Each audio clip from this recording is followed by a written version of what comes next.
Šodien Džoriks TV ciemos ir pie Latvijas slavenākā arheologa Vasilija Barvinska. Arheologa Racēja. Racēja, jā. Bet, principā varētu teikt arheologa, jo tā kā mūsu mantojumu lasi augšā. Mēs esam Jēkabpils pusē, un Vasilijs gandrīz ir pabijis jebkur. Viņam labāko dāvanu jūs varat sagādāt, paaicināt parakt tur, kur viņš nekad nav gājis, jo viņu it kā runā vairāk nevar iepriecināt. Visur Latvijā viņš ir pabijis. Kur tu teici vismazākais? Krāslavas pusē neesmu bijis? Krāslavas pusē neesmu bijis. Es Krāslavas uz Baltkrievijas, Krievijas robežu neesmu bijis. Bet, principā, Liepāja, Ventspils, Meži, tur tu arī esi bijis. Par jebkuru ciematu varu pastāstīt. Tā tad, ja kādam ir kāda informācija, kāds vēlas kaut ko padalīties, pārbaudīt, kāda baiku pārbaudīt, ir iespēja uzaicināt cilvēku parakt. Var arī manā TikTokā paskatīties. Arī TikTokā paskatīties. Tātad, Vasilij, pastāst lūdzu, cik ilgi tu mums nodarbojies ar rakšanu, kāpēc tu sāki un kā tas tevi aizrauja līdz šim brīdim? Kas bija tavs pirmais atradums? Pašu pirmo atradumu? Sāku es vairāk nekā 20 gadi atpakaļ. Vēl dēls nebija piedzimis, dēlam 21 gads. Tad vairāk par 21 gadu es nodarbojos ar rakšanu.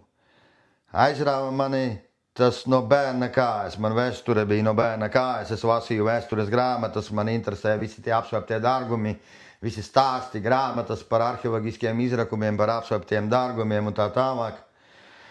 No bērna kājas interesē, un jau maziņš būdams ar draugiem gājām rakt muižā ar vāpstām. Bez detektora, ja? Jā, kaut ko sākām meklēt. Un kas tur vēl bija? Kas bija tavs pirmais atradums? Pirmais atradums gan jau kā visiem, kāda škemba vai kaut kāda nagla, kaut kas tāds. Nekā īpaša. Pirmajā reizē mēs aizbraucām Mazovē, manas sievas dzimtajā pusē, pa ierakumiem staigāt ar sievas patēvu. Un pierakām pilnu čupu ar čaulītēm, patronām, škembām, un zem ceļa vēl atradām pilnu patronu kastu ar patronām un atvedām uz mājām to. Tā laikā tas it kā nebija baigais krimināls, bet nākamajā dienā mana sievas māte visu to baraho izmet ārā. Pateica, ka tādam baraho man pie māju nosaukuma zīmes nav jāstāv. Principā sāki to interesēties bērnībā pats vai iedvesmojies no kaut kā? Es jau, kad sāku lasīt grāmatas, pirmais es sāku lasīt uzreiz vēstures grāmatas. Man nenormāli aizrāva vēstures grāmatas, tieši arheoloģiskās, par visādiem izrakumiem Eģiptē, izrakumiem Urartu valstī un Babilonā un tā tālāk. Es fanāts no bērna kājas. Saki, lūdzu, aizraujošākais šajā hobijā, kas tas ir? Vēstule, adrenalīns vai sociālā kopiena vai viss kopā? Viss kopā, viss pilnīgi kopā, jo manta bez tās vēstures nav manta, viņai nav dvēseles. Tu zini, kur viņu atradi, kas viņu pazaudējis, tu aizdomājies, pie kādiem apstākļiem to mantu pazaudē tas cilvēks, kāpēc viņa tieši tur atrodas, tur viss kopums. Ja vēl, dārgie skatītāji, kādam ir jautājumi par apslēpto mantu, jebko, kas saistīts, var teikt, ar arheoloģiju, varat uzdot Vasilijam, es pēc tam jums raidījuma beigās iziesim cauri tiem jautājumiem. Tātad, piemēram, praktiskie soļi priekš Racēja. Ja es tagad, piemēram, saskatos Vasiliju TikToku, tas man pārņem entuziasms. Ko tu ieteiktu darīt man kā jaunajam Racējam? Kā jaunajam Racējam pirmais ir jāsāk ar likumdošanu. Jāsaprot, ko drīkst, ko nedrīkst nest mājās, kur drīkst rakt, kur nedrīkst rakt. Kādas sekas jūs gaida par to, ka jūs atnesīsiet to, ko nedrīkst mājās, vai pāraksit tur, kur nedrīkst, jo sekas var būt ļoti bēdīgas, līdz pat pāris gadiem cietumā noteikti tikt. Un otrais ir jāsāk lasīt vēsturi, izprast to sistēmu, ko pie mums var atrast, kādi vēsturiskie notikumi pie mums notika. Cik ilgi tas karš bija, cik ilgi frontes līnija nostāvēja jūsu tajā apvidu, kur jūs dzīvojat, jo ilgāk tas notikums notika tajā vietā, jo vairāk to mantu pazaudēja. Daudz lasīt, ļoti daudz lasīt. Tas ir viens no galvenajiem, lasīt vēsturi, lasīt pagasta kaut kādas atmiņu grāmatas. Tad, kad jau iziesit caur to, kad kļūsiet bišķīt profesionālāks Racējs, tad jāsāk rakt arhīvus. Tad Krievu arhīvos jāsēž, jālasa un tā teiksim, tālāk Latvijas bet, arhīvos. ja man ir kaut kur, es nopērku, kādu aparātu nopirkt, kas vajadzīgs ir lāpsta, aparāts, tādas tehniskas lietas. Nu, jā, laba fiskars lāpsta un detektors ne jau tāds prastākais, bet vismaz kaut kādu vidējo klasi, vai nebūtu tā, ka jūs ar to vēto detektoru neko nevarat atrast un pēc nedēļas viņu nenomietat nost un nepasakat, ka neko atrast nav iespējams. Piemēram, ir internetā lūgt, kur palīdzību tādiem kaut kādiem pieredzējušiem racējiem, lai piedalīties kaut kādos grupu izbraucienos. Jā, ir gada salidojums racējiem. Mentori tā kā ir, kas paņem līdzi, parāda, kur kas un principā profesionāli racēji neņem. Lielākā daļa racēju neņem līdzi, kas jau ir profesionāli nodarbojas ar rakšanu, jo viņi ir ļoti bieži apdedzinājušies uz tādiem cilvēkiem, ko paņem līdzi. Jo tu vienā dienā viņu paņem līdzi, nākamajā dienā viņš ar 30 čomiem jau aizbrauc to vietu tev norok. Jā, faktiski tad var gadīties, ka tas cilvēkam ir slikti nodomi un viņš jau... Viņš izmanto tavu labestību. Tu esi izpētījis, ieguvis iespējams labu vietu, kur var būt daudz dārgumi, un cilvēks jau nenoturās bez tavas ziņas saskaņošanas, kā saka, neētiski jau atbrauc un sāk kaut ko tur darīties. Protams, profesionāls nekad nevedīs uz tādu vietu, kur ir daudz dārgumu. Ja? Viņš vedīs uz kaut kādu, piemēram, uz pilnīgi jaunu, kur viņš brauc uz kaut kādu tā kā izlūk braucienu. Viņš var paņemt jūs līdzi, kuru viņš nezina, vai būs vai nebūs, vai uz kaut kādu puslīdz noraktu vietu. Bet nedod Dievs, noraktu vietu, kā racēji saka, nav, jā, tas teiciens. Un nedod Dievs, kaut kas tur sāk līst ārā, interesants. Kaut kādas monētas vai tās pašas tie ērgļi no pikevhaubēm vai sprādzes. Viņš var sakardināties cilvēks un nākamajā dienā atbraukt ar visādiem saviem draugiem un teikt, o, šitien mēs pacēlam ohoho. Un tas ir ļoti bieži bijis. Man ir ļoti bieži, es ar to esmu izgājis. Saki, tu ekskursantus ņem? Ne, neņem. Ja pat pa samaksu līdzi, kaut kā paskatīties? Vispār ne par ko, nekad. Man nauda nav primāra rakšanā, nauda pilnīgi neinteresē. Vai kā tu minēji lāpsta skalpu? Lāpsta skalpu arī vairs neņemu. Kādreiz man tāds bija, bet tagad jau sen entie gadi nav atpakaļ. Lāpsta skalps tas ir domāts tā, kad cilvēks iet ar detektoru un viņam iet līdzi cilvēks bez intereses ar mantām, vienkārši ātrāk roka ārā, lai var apstaigāt lielākas platības. Jā. Aiziet. Aptuveni tā. Neņemu neko, es saku, es esmu rūkti apdedzies un pie tam vēl pat nesen apdegos.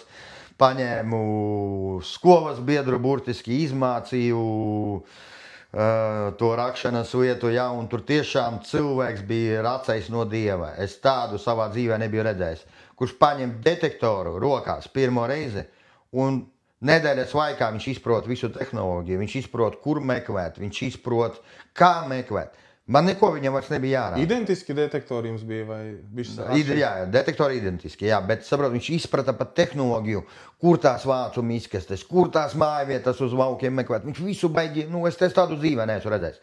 Es pats tik ātri neapgūvu kā viņš.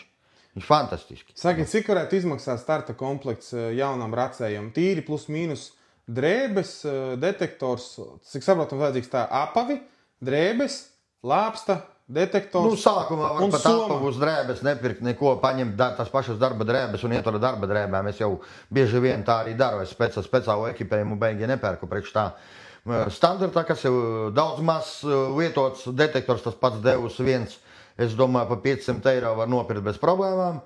Lāpsta fiskare 30 eiro. Saki, varbūt, lai gadījumā, ja cilvēks, lai saprast, pamēģinātu, ir tas viņa vai nav, vai ir iespēja iznomāt, varbūt uz laiku? Ir Rīgā iznomāt, var Rīgā. Varbūt labāk ir iznomāt, aizbraukt, pamēģināt? Ar vienu reizi tas ir par īsu, vai izprast viena, divas reizes, vai tas ir jūsu, vai tas nav jūsu.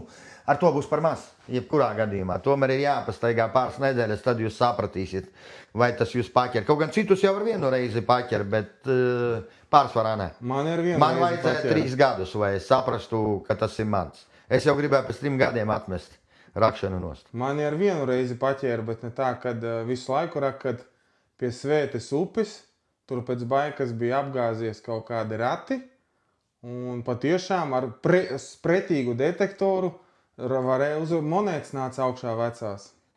Es zinu, kura vieta tā ir. Man tavs tēvs viņu arī rādīja. Jā, iespējams, jā. Jā, pie Svētas upes zinu. Tā, un principā tad labākais būtu tā, kaut kādas prosta netīras drēbes, iznomā detektoru, kādu mēnesi. Vai labāk nopirkt kaut vai vietot to nopirkt, tas būs vētāk nekā iznomāt uz mēnesi detektoru. Tas būs vētāk nopirkt vidējās klases detektoru un jebkurā gadījumā jūs pēc tam viņu pārdosiet par to pašu cenu, par ko nopirkāt vietotu. Nepirkt uzreiz jaunu, nopirkiet vietotu. Un sākt un maukt. Un tad var pastīties gan, kā tehnoloģija izkop, teiksim, YouTube paskatīties tā detektora lietošanu. Vislabākais jau jāmeklēt, katrā pagastā jau kāds racējs ir. Vienmēr ir katrā pagastā kāds racējs, varbūt tur rādnieciskās saites vai draudzības kaut kāds ar draugiem, tomēr kāds jūs paņems. Vislabākais vai paņem vismaz to kaut kādu mazo pamatu ieliek jums, jo pašam es jau arī bez tabū toreiz stāstīju un daudzos raidījumos stāstīju par to, ka ir tādi priekšmeti, kas varbūt nonākot jūsu rokās, var atstāt jūs pirmajā reizē jau bez pirkstiem vai bez rokām. Ja jūs sevišķi jūs karu taisaties rakt, tad labāk tiešām ar speciālistu pamēģiniet, kas jau ir acis, kas jau izprot to, ko drīkst, ko nedrīkst ņemt. Pitpointers, mazais meklētājs, ir jēga no viņa? Man nav jēga. Es viņu nevietoju. Tas ir katra cilvēka individuāla lieta, katra vārda lieva savu purvu. Es viņu neizmantoju, man ir bijuši vairākiem, man nepatīk, man nav vajadzības. Ir starpība metāla detektoram pa 1000 eiro vai 2000 eiro? Protams. Tur jau tā starpība, tā cena veidojās ne jau brendā, bet veidojās izšķirtspējā un dziļuma pieaugumā, jā. Dārgs detektors starp metāla simtiem naglu, starp metāla bleķiem un tā tālāk, viņš labāk atradīs to krāsaino signālu. Vai, piemēram, viņš atšķirs masīvo metālu no nemasīva metāla, viņš atšķirs garumu un tā tālāk. Tas ir ne jau tāpēc viņš dārgāk maksā, ka viņam tur Gucci rakstīts virsū. Cik tāls detektors maksā? Mans tagad jauns laikam kaut kādu 1000 pār eiro. Kāpēc tu, teiksim, nepērst ap kādu 5-6 tūkstošu detektoru? 5-6 tūkstoši tas jau vairs nav tāds detektors, kas domāts tā kā klasiskai rakšanai, jā, tā kā mēs meklējam monētas vai karavietas. 5-6 tūkstoši maksā jau kaut kādi meteorītu meklēšanas detektori vai kaut kādi georadari, kas jau ir tehnikas meklēšanai, meteorītu meklēšanai, zelta tīraņu meklēšanai. Labāko detektoru, labāko un dārgāko racēju klasē. Teiksim, cik tās 3-4 tūkstoši maksā? Nē. 1,5 līdz 2,000. Tas ir griezti labākie detektori. Jā, tas ir krūtāk nav. Tālāk jūs varat vienkārši piepirkt aksesuārus, jūs varat nopirkt to pašu dziļuma uzliku uz devu savu otro, kas speciāli dziļumam, kas sit līdz 5 metri. Jūs varat dapirkt dažādu veidu spoves, jūs varat dapirkt tur austiņas, kā gribat. Tas viss dakomplektējās. Bet standarta labs detektors, tas ir 1,5 līdz 2 pakām, tas ir preģels. Krūtāku nav priekš mūsu rakšanām. Priekš meteorīta, zelta un tehnikas meklēšanas, tur ir citas tehnoloģijas, tur citas vietas. Ko tu saki par pludmales racējiem? Es neko nesaku, tas nav mans. Man neinteresē. Jā, es esmu meklējis, es arī piedalījos raidījumā Jūrmalā, kad mēs braucām ar bez tabū speciāli ar pašvaldības darbiniekiem kopā, tur konsultējamies, vai drīkst rakt pludmalē likumīgi, vai Jūrmalas domē nekas nav pretī, un ko var atrast tajā pludmalē.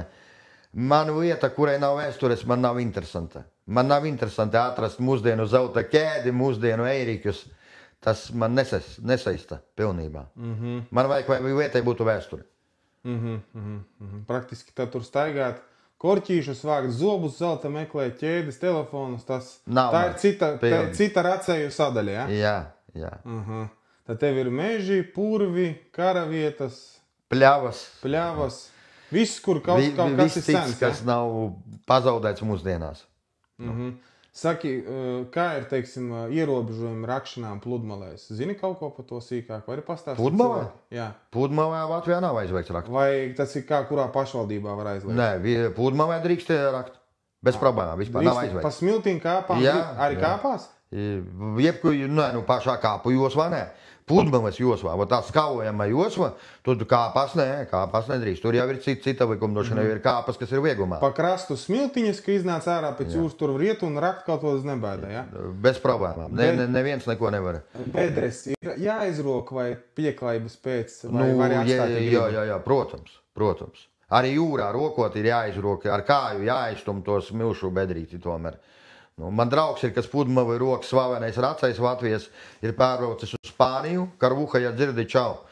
Un viņš Spānijā rok arī pa Pudmavēm, ja, un tur arī bedrītes tiek aizraktas viss, viņam piemēram rakt tā Spānijā vai kam ir aizvērts, a Pudmavas viņam ir atļauts. Saki, Latvijā tad rakt, kā ir, teiksim, tu brauc zemes gabals, tev ir jāprasa īpašniekam atļauja vai nē?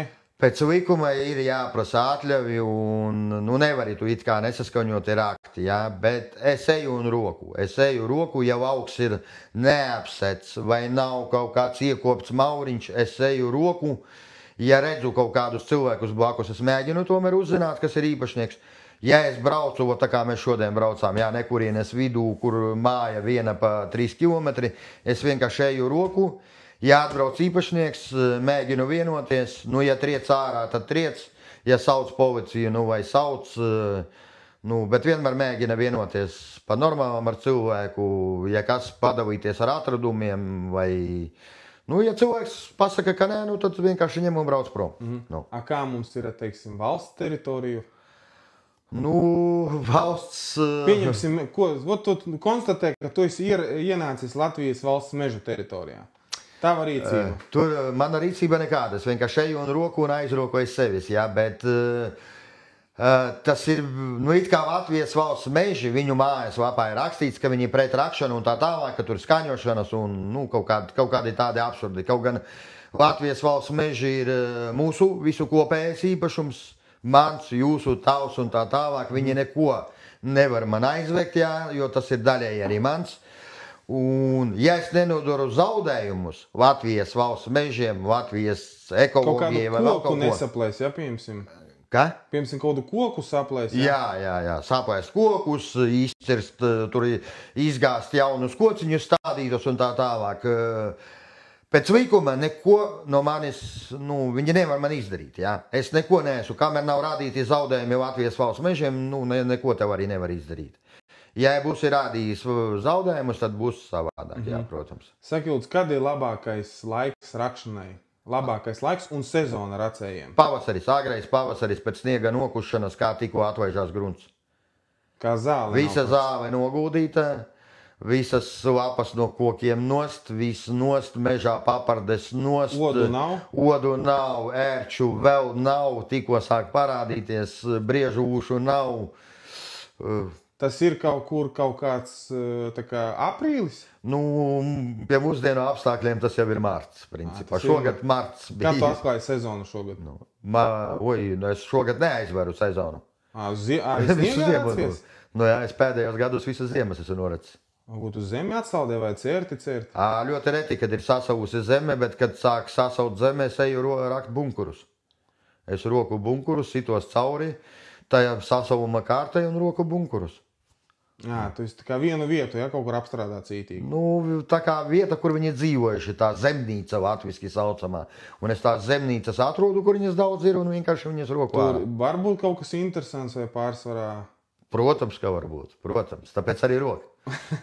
Saki, lūdzu, tad principā sezona ir, kas var, laikam pieredzi var rokas te visu gadu cauri. Un tie, kas tā periodiski, tad praktiski no pavasara līdz vēlam rudenim, kas sākas zemes salt, Jā.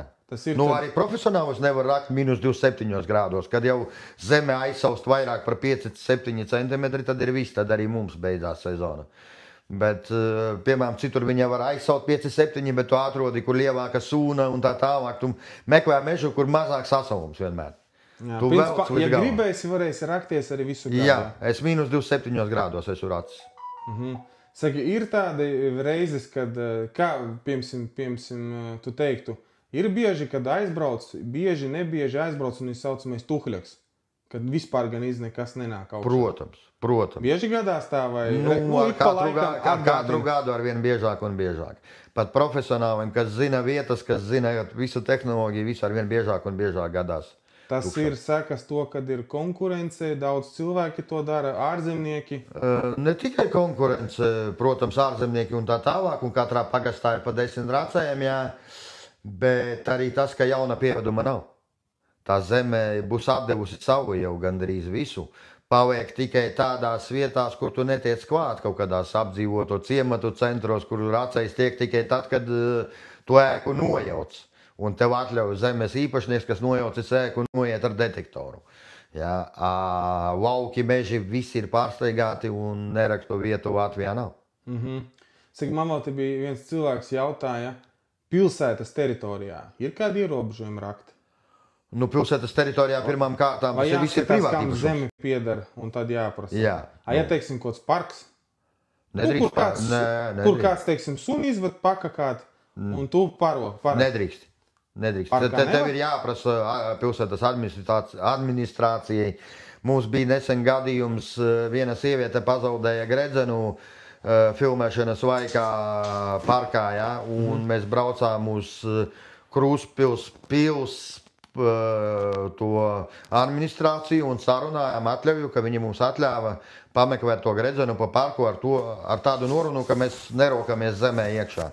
Vienkārši meklējam to virsējo signālu gredzenu. Principā, ja ļoti kādam vēlas rakt pilsētā, viņam jāaiziet pilsētā, būtu jāizņem atļauja, ja? Nē, nu viņi neiedos, tikai tad, ja tu būsi pazaudējis kaut ko. Ja būs saprotoša tā administrācija, viņa varbūt tev iedos, ja tu būsi pazaudējis, bet tā speciāli es domāju, ka neviens nedos nemaz tādu atļauju. Bet teorētiski pastāv iespēja, ka var iedot, ja? Nē, nu pastāv noteikti, bet pilsētā jau pārsvarā viss ir jau privāti īpašums. Tev vieglāk ir ar saimniekiem sarunāt nekā ar pilsētas administrāciju. Nu. Jā. Tagad likumi, atbildība, sarkanie karodziņi. Kādi Latvijā ir galvenie likumi, kas ierobežo detektēšanu? Piemēram, kultūras pieminekļu aizsardzība, jāziņo patradumiem, aizliedz meklēt aizsargātās vietās. Jā. Piemēram, arheoloģiskās senvietas piedara valstī. Protams. Kas tad mums regulē šo jomu? Visvairāk, ar ko tu rēķinies? VKPA, Valsts kultūra pieminekļu aizsardzības biedrība, un tev obligāti jāzina visas zonas. Tu nedrīksti iet ārpus apdzīvotas vietas, man liekas, ap kultūras pieminekļu 500 metru rādījusā, apdzīvotās vietās 50 metru rādījusā. Tu nevari pat tuvoties ar detektoru pie tās joslas. Tu 500 metri labāk paņem 600 atkāpies un rots netuvojies. Tā josla, ja noķers, būs krimināla atbildība, būs lielas problēmas, kratīšanas un tā tālāk mājās. Kādas tā kapos nedrīkst rakt arī, ja? Tu pat pie kāpiem. Mūsdienu kapos, protams, ka nedrīkst. Senkapos? Nedrīkst vispār. Tu 500 metru rādījusā senkapiem nevari. Ne pilskalniem, senkapiem, senvietām. Ja pirms tā vieta sen kaut kad ir bijusi kapos, tagad tur nekas nav. Varbūt viss nolīdzināts aizauts, bet tu pēc kartes atrodi, ka tur ir senkapi. Latvijas valsts mežu aplikācijā var redzēt kartē visus liegumus. Visus, pilnīgi. Tu nostājies tur tajā vietā, to parāda, tur drīkst vai nedrīkst? Visu liegumu un to 500 metru joslu visu parāda pilnīgi. Un vēl tā, ja pēc likuma ņemt, ja ļoti likumiski visu to darīt, pirms rakšanas tev jebkurā gadījumā jāuzzina, kas īpašnieks un tā tālāk. Jebkuram īpašniekam ir liegumi iezīmēti jau zemes grāmatā, un viņš zinās, apskaidros. Krimināla likums? Krimināla likums par senkapiem? Par senkapiem, teiksim, par kaut kādu munīciju atrastu vai spriedzim bīstamiem priekšmetiem, čaulas vienalga. Ir taču bijušas izmaiņas.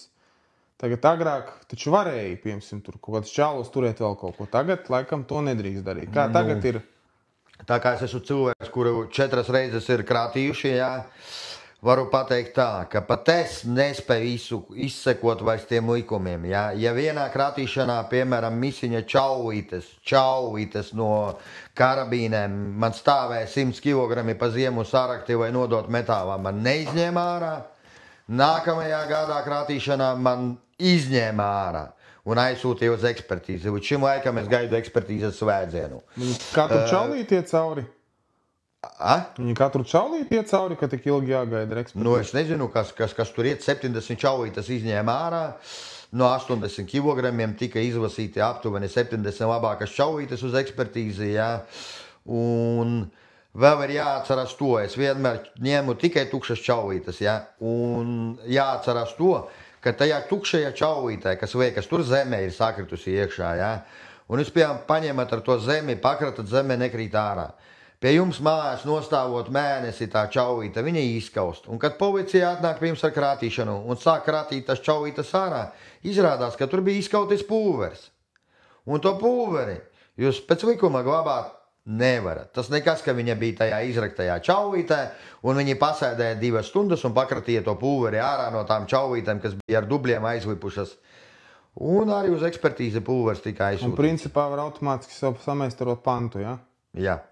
Par neatļautu sprākstvielu ieroču. Nē, tur kaut kā ne sprākstvielu un tur bija munīcijas un ka pulveris bija kaut kā savādāk, ne pie sprākstvielām, kaut kāds cits tur pants. Teiksim, ko darīt, ja tu atrodi priekšmetu, kas izskatās ļoti vecs? Kā tu ieteiktu rīkoties cilvēkiem, kas atrod, teiksim, ļoti vecu priekšmetu un, teiksim, mums ir zināms, ka līdz 17. gadsimtam viss it kā jānodod valstī. Jā. Un ko darīt, ja tu atrodi 17. gadsimta priekšmetu, un ko darīt, ja, teiksim, ir pēc, ka tu daudz maz zini? Ja pēc to atstāji sev un priecājies, ja tev ir aizdomas, ka tas ir vecāks par 17. gadsimtu, tev pēc likuma, man liekas, bija 5 vai 7 dienas, ko ziņot VKPA. VKPA ir tālruņa numurs internetā, uzvaniet viņiem, viņi jums pateiks, kā rīkoties. Varbūt viņi iedos kaut kādu savu e-pastu, jūs nobildēsiet, aizsūtīsiet to mantu, un viņi pēc bildes varēs atributēt, varbūt, ka tas varbūt nav tas vecāks priekšmets, ka jūs varat atstāt sev, bet, ja tas būs vecāks, tad jums būs jānodod viņiem. Pašam jāved, vai viņi brauc pakaļ? Es pat nezinu, kā, vai varbūt caur vietējo policiju, vai pašam jāved, es nezinu, es neesmu saskāries ar tādu gadījumu. Neesi nodevis neko valstī? Nē. Kādreiz, kad nebija tā likuma, tad es biju nodevis muzejiem, jā, bet tagad es arī neesmu neko tādu īpašu atradis, jā, bet, ja arī atrod, vieglāk ir izmest nekā ņemties ar to visu. Ieroc atpakaļ un aiziet tālāk.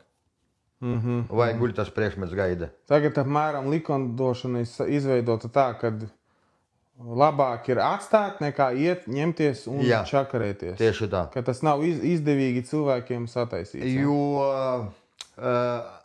Es izstāstīšu stāstu no dzīves. Ja man viens pazīstamais cilvēks ļoti daudz mantu bija nesis uz Ventspils muzeju savā laikā, kad to drīkstēja, un kad tika pieņemts tas likums par 17. gadsimta mantām, pēkšņi pie viņa tika veikta kratīšana mājās. Pamatojums bija tāds, ka viņa automobīlis bija redzēts netālu no Senkapiem. Jā. Bet, mīļie cilvēki, piemēram, tur man ir 300 metri, nav 300, 200 metri. Es katru dienu braucu gar Senkapiem. Viņš dzīvojot Ventspilī katru dienu, es domāju, brauc gar 10 Senkapiem, jā, vai tas ir pamatojums tam, vai veikt krātīšanu mājās, es nezinu. Ja tiešām, ja jūs ar detektoru būtu redzējuši tur Senkapu tajā aizsargjoslā, tad jā, lūdzu. Bet, kā viņš teica, laikam viņi padomāja, ka viņš savā laikā nebija nodevis visu, ko bija jānodot tam muzejam. Un cilvēks vienkārši pateica tā, ka nekad dzīvē vairs neviena priekšmeta nekādam muzejam netiks nodots. Viss. Viņam bija tāds kauns, viņš nevarēja paskaidrot ģimenei, kāpēc pa viņu privātām mantām rokās un kāpēc viņu pataisīja par potenciālo noziedznieku. Viņam kaut ko atrada? Neko neatrada, protams, un viņš tiešām bija kristāldzidres cilvēks. Viņš tiešām bija tas, kas, nav daudz tādu cilvēku. Jā. Viņš bija tas, kas viņš atdeva unikālu, pazeltītu, Vāčgalvas, skandināvu saktu atdeva Ventspils muzejam, kas maksā, tur, ja tajā laikā tas nebija aizliegts tirgot, ja viņš būtu pārdevis viņu uz Eiropu, tas būtu, tur pāris 1000 vati tajā laikā. Viņš atdeva Ventspils muzejam par kaut kādiem 200 vai 300 vatiem, neatceros, cik tas muzejs viņiem samaksāja smieklīgu. Iznāk tā, viņš raka, viņš arī gribēja atstāt kaut ko mantojumā, lai redz cilvēki, un pēc likuma izmaiņām viņam nezinu, kurienes uzkrita uz gaisa valsts policija un veica mājās kratīšanu. Bet īsti neko neatrada, un ar to viss tas beidzās. Un viņam tas apsita jebkādu vēlmi kaut ko nodot valstī, lai cilvēki var priecāties. Un tā ļoti daudziem. Tas nav vienīgais piemērs. Es tur negribu minēt, protams, arī teikt neko sliktu par valsts policijas darbu, jā, un tur kultūras pieminekļu aizsargu valdes tur darbu, jā, bet ar tādām metodēm ir panākts tā, ka cilvēki 99% vismaz no tiem, ko es pazīstu, nenodos neko nekad valstī. Viņi jau ieraksta atpakaļ, bet nenodos. Tas ir iznāk tā, ka ir nelabvēlīgas likumdošanas, mums nav ko īsti izlikt parādīt bērniem vēsturi, cilvēki slēps apzināti un mazāk gribēs sapīties ar valsti, jo principā tikai cilvēkus soda. Jā, tieši tā. Tieši tā. Nav nekādas pateicības no valsts puses. Tiek iedota kaut kāda tur lapa, tā kā padomju laikos deva komjauniešiem par nodoto makavotūru aptuveni. Jūs nododot, piemēram, atrastos dārgumus, tur 10 000 eiro vērtībā, jūs dabujat balto lapu, uz kuras rakstīts, paldies, jūs esat malacis. Nu. Un, piemēram, pasaki, lūdzu, tev kā pieredzējušam racējam, ar ļoti lielu pieredzi. Kā tu būtu ar mieru dalīties ar valsti, ar nosacījumu to, ka, teiksim, varbūt vietējā muzejā vai kaut kur citur daļa mantas, visu, ko tu nodos, teiksim, viņai ar mieru ir izlikt muzejā un ar tavu atļauju, teiksim, varbūt tirgot, andelēt tālāk vai mainīt. Kā tu to redzi, kā, teiksim, lai valsts spētu saglābt un paplašināt savu klāstu ar tām vēsturiskajām relikvijām? Bet nekur jau tālu nav jāiet. Dzīvākais piemērs ir Igauni. Igauniem viss kā civilizētā pasaulē, viss ir normāli. Viņam ir pieņemts tā, ka tu izēj speciālus kursus, kur te pamāca, kā atšķirt to mantu veco no nevecas mantas. Ja? Jā, un arī par tiem pašiem sprādiem bīstamiem priekšmetiem, gan kaut kāds apstāsts bija. Tu izēji tos kursus, dabūji to rakšanas atļauju saucamo, pēc tam tu ej ar īpašnieku tur vai valsts tajās atļautajās zonās roc. Ja tu atrodi mantu kaut kādu vēsturisko, vai kaut kādu, tādu ar kaut kādu nozīmi valstī, tu izsauc speciālos tos pārstāvis, viņi atbrauc, nofotografē, nodokumentē, kādā vietā, pie kādiem apstākļiem ir atrasts. Ja tiešām tas priekšmets ir interesants priekš valsts, viņš tiek izņemts ārā no sākuma, tiek izņemts ārā no jums. Jums tiek uzrakstīts papīrs, ka tā un šitā tādi priekšmeti no jums saņemti. Jā. Pēc tam viņi spriež, vai valstī tos priekšmetus vajag, vai viņam nevajag. Priekš kam valstī vajag 30 000 vienādu kakvariņķu muzejā. Kur viņus eksponēs? Vai 60 000 vienādu rokas sprāģu, jā? Vai, nezinu, tur 10 miljoni būtas galvu vienādu. Un tad viņi spriež. Ja tas valstī nav vajadzīgs, tiek uzrakstīts speciāls papīrs ar dokumentāciju, ar bildēm tās mantas, ka jūs varat ar viņu rīkoties, kā jūs tālāk gribat. Jūs varat likt izsovēs, varat pārdot, varat turēt mājās un tā tālāk. Jā. Anglijā tas pats, piemēram. Jā. Pie mums visu jādod. Jā. Es gribētu redzēt to statistiku, cik reāli pa šitiem gadiem ir atdots. Un cik reāli ir aizplūdis prom no valsts. Tad tavs piedāvājums kā profesionālam racējam, tāds arī viedoklis citiem racējiem, ja ir? Ko pazīsti? Nē, visādu jau gan. 90% racēju, protams, ka par to legalizēšanu, ja tu atrodi to priekšmetu, vai tu varētu viņu legalizēt, ja viņš nav svarīgs valstī, vai tu vari paturēt savā privāta kolekcijā, vai draugs kaut kāds ir kolekcionārs, vai var turēt, un parādīt pārējiem cilvēkiem to mantu, nevis kā ir noteikti tādi, kas krāja tās aizveiktas mantas, bet viņi slēp kaut kur, nezinu, tur mežos un vienreiz mēnesi aiziet un paskatās uz to mantu. Vai vēl labāk šķūnī detonē lādiņu kaut kādu uzēgu. Aptuveni. Tad, principā, tavs piedāvājums būtu tāds, ieviest tā kā Igaunijas modeli, ja cilvēks kaut ko atrod, viņš pats vai noorganizē to, vispirms nodod visas mantas. Nē, tur atbrauc uzreiz tie pārstāvi, kas ir apmācīti. Viņi piedāvās izņemšanas pat no zemes, ja tur vecā vēsturiskā manta, viņi pat izņem no zemes vai saprast, vai tur nav kultūras vānis tāds. Tu personīgi būtu mieru gaidīt, teiksim, tu esi pie Daugavpils robežas, gandrīz jau pie Lukašenko. Protams. Un tu gaidītu, ka viņi atbrauc, teiksim, no Rīgas. Ja tas ir tiešām kultūra vēsturiskā manta, reta manta, jā, priekš valsts nozīmīga manta, protams, ka gaidītu. Vai nu tu vienkārši, ja viņi nespētu tajā momentā atbraukt, tu vienkārši to mantu ieroci smuki atpakaļ to zemes svānīt un aizēj prom un nākamajā dienā kopā ar viņiem ierodies. Neviens jau tev neatskries un neizraks, ja tu nevienam neizvauļosi, tā manta tā arī gaidīs. Tad, principā, tavs piedāvājums būtu tāds, kad atbrauc kaut kādi, teiksim, zinoši cilvēki, piefiksē to faktu, ja kaut kas viņiem šķiet vērtīgs, tad viņi paņem kā valstī. Ja tomēr nav, viņi tev atgriež atpakaļ ar dokumentāciju, un tu vari brīvi viņu rīkoties. Ja? Tieši tā. Piemēram, ko tādā situācijā darīt teiksim, ar populāriem teiksim, ieročiem, MP40 izrokā ārā, otrā pasaules kara? Neko neņemiet vispār no meža ārā, neņemiet. Dotajā brīdī, jā. Bet ja būtu tāda iespēja, kad viņu var tā kā legalizēt, ka tu kā atdod, un viņu te viss sniedz atpakaļ pēc tam restaurācijai, viņš ir padarīts nedrīkst šaus, tā kā agrāk bija. Kad tu varēji nodot, samaksā nodevu, te viss sniedz izziņa, ka viņš ir deaktivizēts. Nē, mans viedoklis. Valsts izdarīja kā vieglāk priekš viņiem. Viņi vienkārši paņēma un totāli aizliedza visu, jā. Bet, ja padomātu logiski, valsts vēl var gūt peļņu no tā, jā. Ja cilvēks atrod to vēsturisko to karabīni vai MP40 vai MG42, 99,9% gadījumā viņš būs neejošs un bez ļoti lielām zināšanām, speciālām iekārtām viņš nebūs atjaunojams darba kārtībā. Tad vajadzēja kā izdarīt? Atrodu, izsaucu policiju uz mežu vai sarunāju ar kaut kādu vietēju. Vai pats aizbrauc nodod? Jā, vai pats aizbrauc pie vietējā inspektora kaut kāda, nodot viņu, piefiksē vietu, kur atradi, kādā veidā atradi un tā tālāk. Tālāk, ja viņi nosūta uz to kriminālistikas ekspertīzi un tā tālāk, nosaka, ka viņš nav ejošs vai ejošs, un tad tu uzraksti iesniegumu. Es esmu gatavs samaksāt valsts nodevu, firmas pakalpojumu nodevu, kas veiks to deaktivizēšanu. Un man ir oficiāli pilnīgi deaktivizēts kūcis, kuram ir vēsturiskā vērtība, kurš nekad nedarīs to, ko viņš darīja tur 50 gadi vai 80 gadi atpakaļ, bet tev ir artefakts, tev ir vēsture, tev ir savas valsts vēsture pie sienas.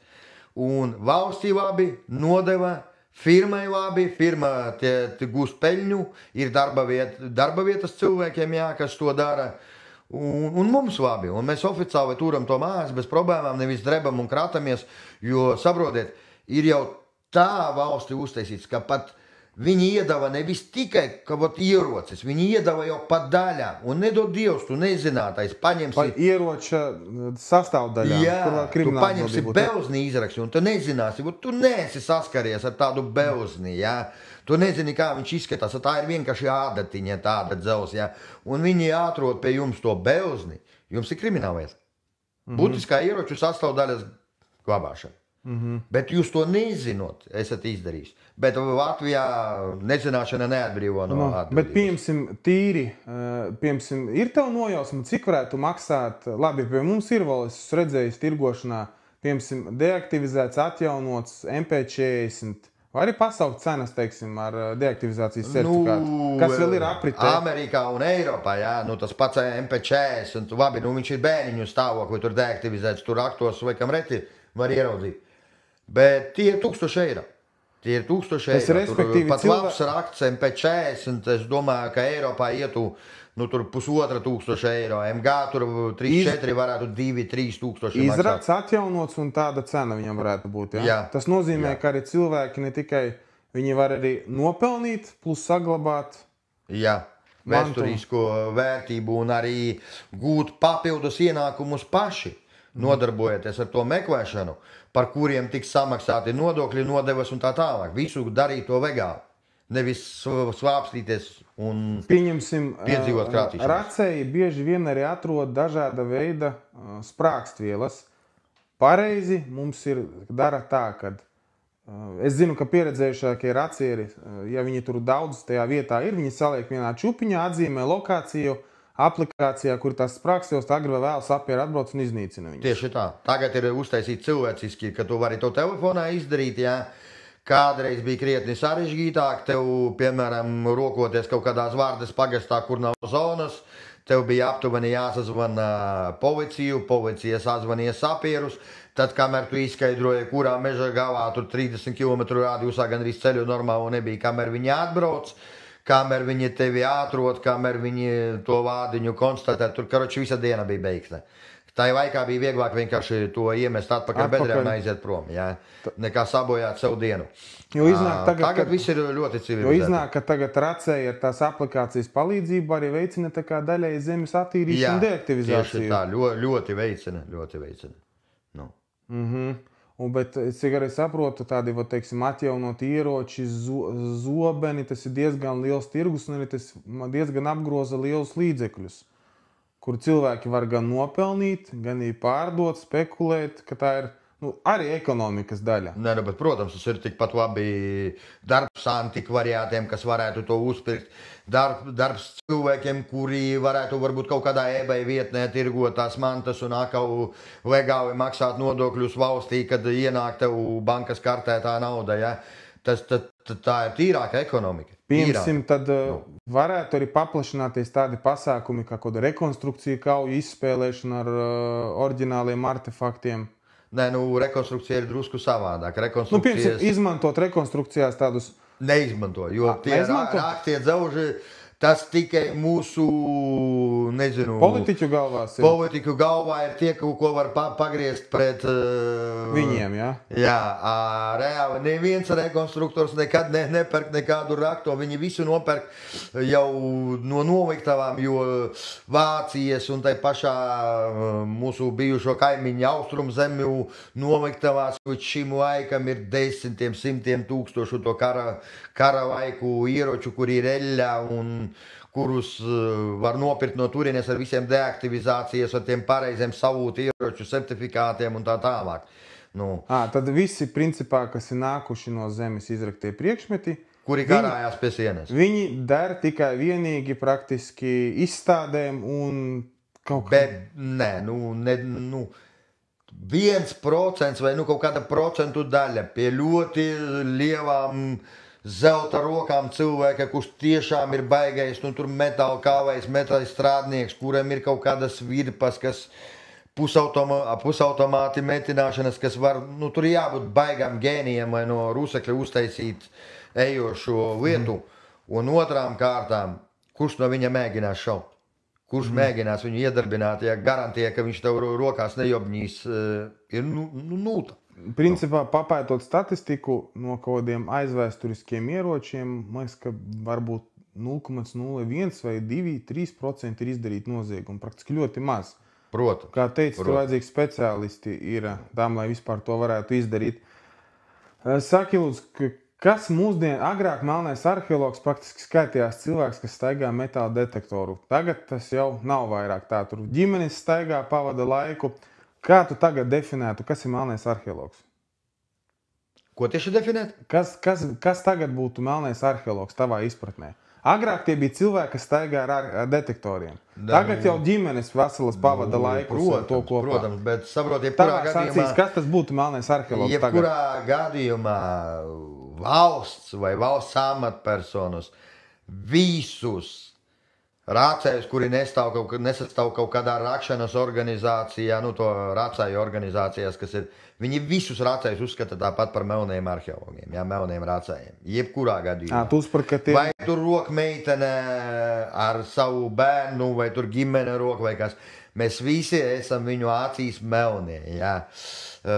Izglītības trūkums vai izpratne par to? Aptuveni viņi uzskata, ka mēs visi esam lohi, jā, mēs neko no vēstures nezinām, ka mēs izņemam priekšmetus no tā kultūra, tā vēsturiskā slāņa, bojājot viņu un tā tālāk. Ne visi, bet 90% ir arī starp arheologiem, kuri atbalstīja metāla detektorus. Vismaz kādreiz, jā, man bija pāris arheologi, kuri mani arī aicināja savā laikā pie kontrolas sondāžas piedalīties ar detektoru.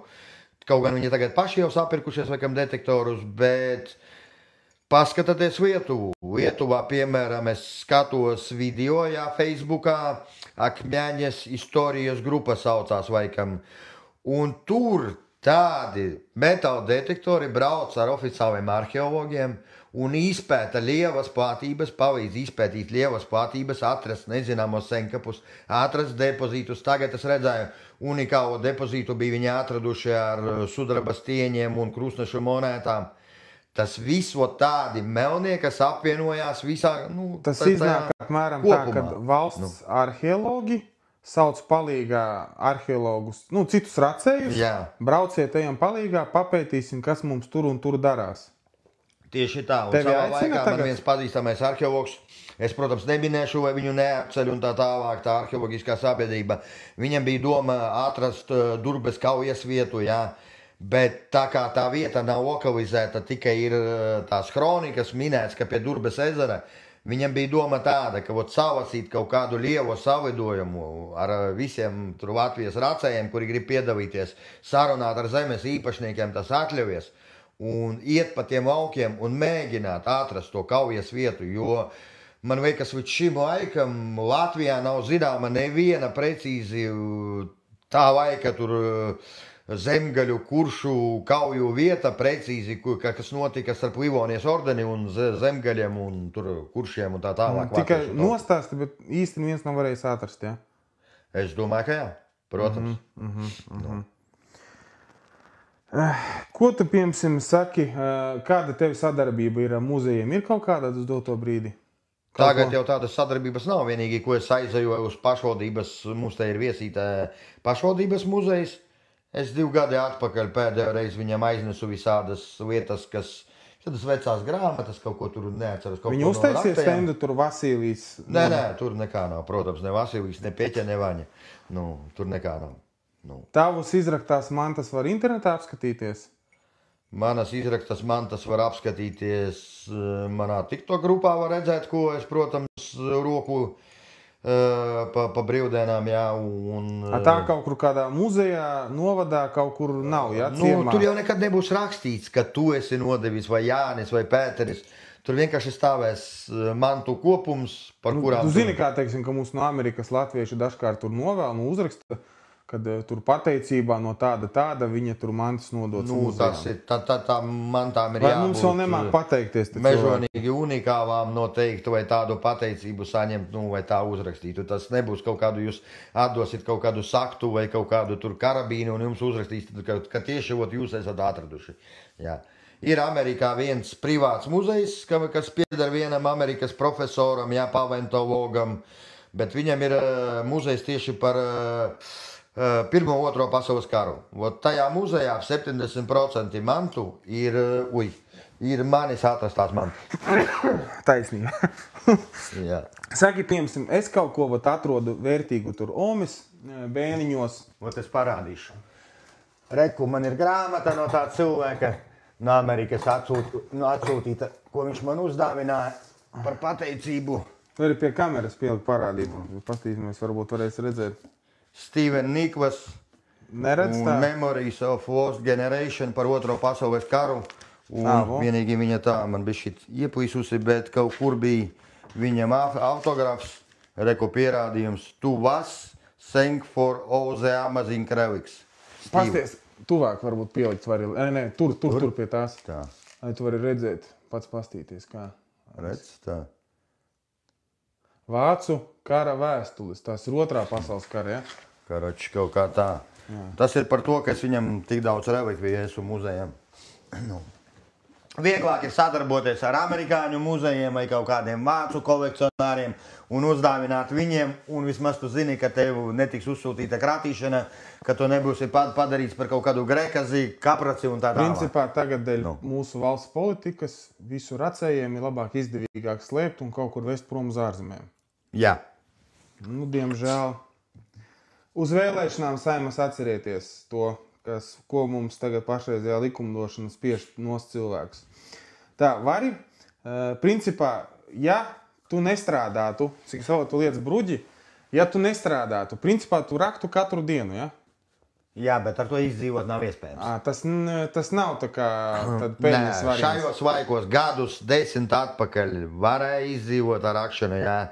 Tad, kad Kurzemē tās ķīveres varēja spārdīt ar kājām, jā, un varēja atrast tās kapitulāciju lielos apbalvojumus brošus tā saucamos, jā, tad varēja dzīvot. Mūsdienās pārakts ir tik šausmīgi, ka kaut ko, tu pats redzēji šodien, cik mēs nostaigājam un Labi, tur ar beigu signālu burtiski mēs uztaisījām visas dienas tā kā izdevušo dienu, bet pirms tam pa to laiku mēs neko neatradām jēdzīgi. Saki, piemēram, savu labāko, dārgāko atradumu naudas izteiksmē. Nu, naudas izteiksmē tas ir manis un mana kolēģija atrastais piltenes depozīts. Tas ir piltenes depozīts, tas ir monētu? Krustešu monētu un sudraba stieņu depozīts. Iznāk kaut kāds pods bija ar monētām un stieņiem, ja?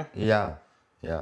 Un cik apmēram vērtībā bija plus mīnus? Nu, es precīzus ciparus, protams, neminēšu, jā, tur varīja no 40 līdz 120 tūkstoši.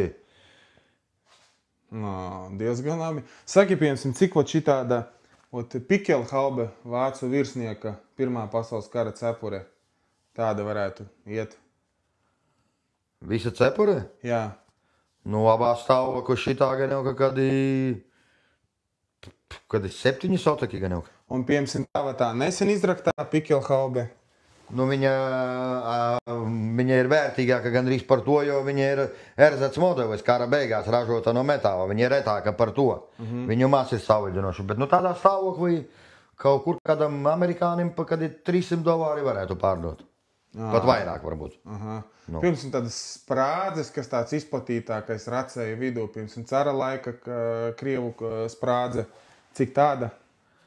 Nu, tas viss ir atkarīgs, kā saka, tas, kas profesionāli tirgo, viņš jūt jūsu māciņa saturu. Viņš redzēs, ka jūs pirktspējīgāks, viņš mēģinās pārdot dārgāk. Ja redzēs, ka jūs neesat pirktspējīgs, viņš pārdos pa mazāko naudu. Bet tāda cara sprāda. Varbūt skatītāji, kas mums skatās, jums kaut kāda vēsturiska manta ir, varat pajautāt, varbūt Vasilijs varēs pateikt cenu, lai jūs kādā Lombardā neapčikarēja vai tam līdzīgi. Nu, jā, vai neapčikarēja muzejs, tā kā apčikarēja to slaveno Tureidas depozīts, kas ir Tureidas muzejā, kur tas arheologs, kas ieguva to depozītu no tā racēja, kurš lievījās, ka tas ir viņa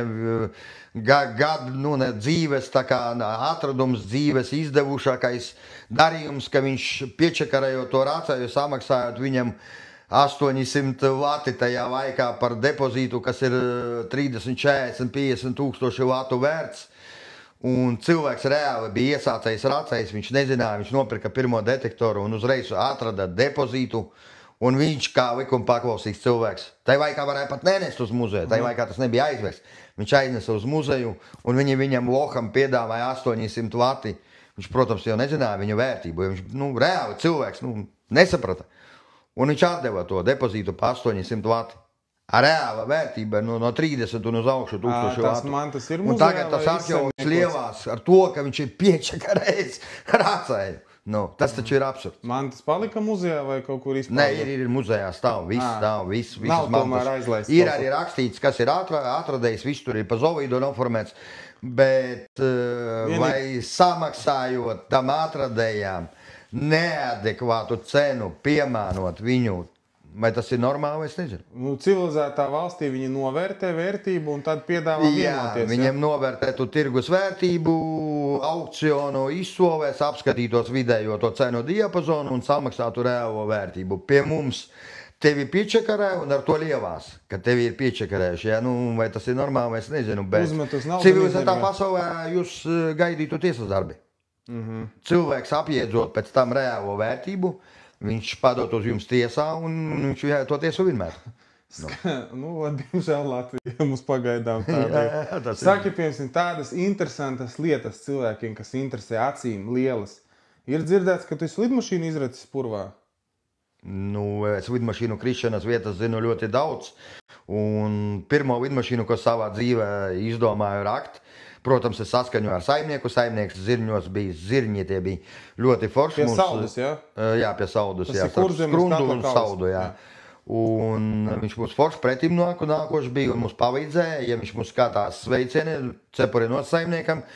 Un mēs izrakām to lidmašīnu un izrādījās tajā lidmašīnā Padomju Savienības varoņa virstīgas atvēgas. Krievu lidmašīna Ju-2. Tur bija lidmašīna notriekta ar pilotu un viņš bija Padomju Savienības varonis, viņam medālis. Kurš oficiāli skaitījās apbedīts Pampaļu kapos. Georgijs Černovs, Padomju Savienības varonis. Un tur bija arī Streloks, šāvējs aizmugurē, kas ar rožmetēju sēž, tur 2. Divi cilvēki jā, bija miruši, divi apkopē, liduši divi. kopā. Jā. Saki, tādas eksotiskas kā tanks, piemēram, kāds? Es esmu racis saspridzināt uz tankus, gan krievu, gan vācu, jā, jo veselu tanku parasts racais, tas viņam nav pa spēkam, tas nav tik vienkārši.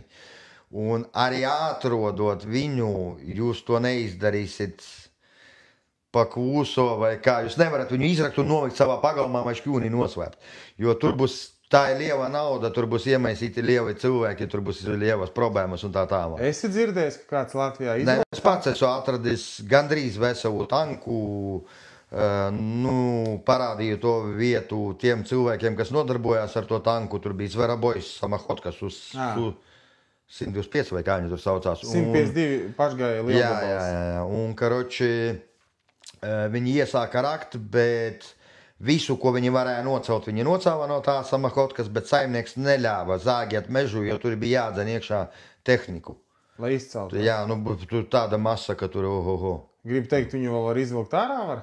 Varēja izvilkt, jā, tur visā apakšējā daļa, visa hadene vai kam palika apakšā. Augšu noņēma. Viņam augšas nav, viņam tā kā, saprot, viņa tā kā bez korņa. Zinu, viņi nocēla lūkas, viņi, tādu, ko varēja nocelt. Bet visu nepaņēma ārā? Nē, nevarēja. Varbūt, ja kādreiz mainīsies saimnieks, tad būs iespēja izvilkt, jā? Es nezinu, varbūt jau ir izvilkts, es par to nezinu. Zini, varbūt vēl kādas vietas, kur varētu būt kāds tanks? Kur tanks vesels? Nē, man ir...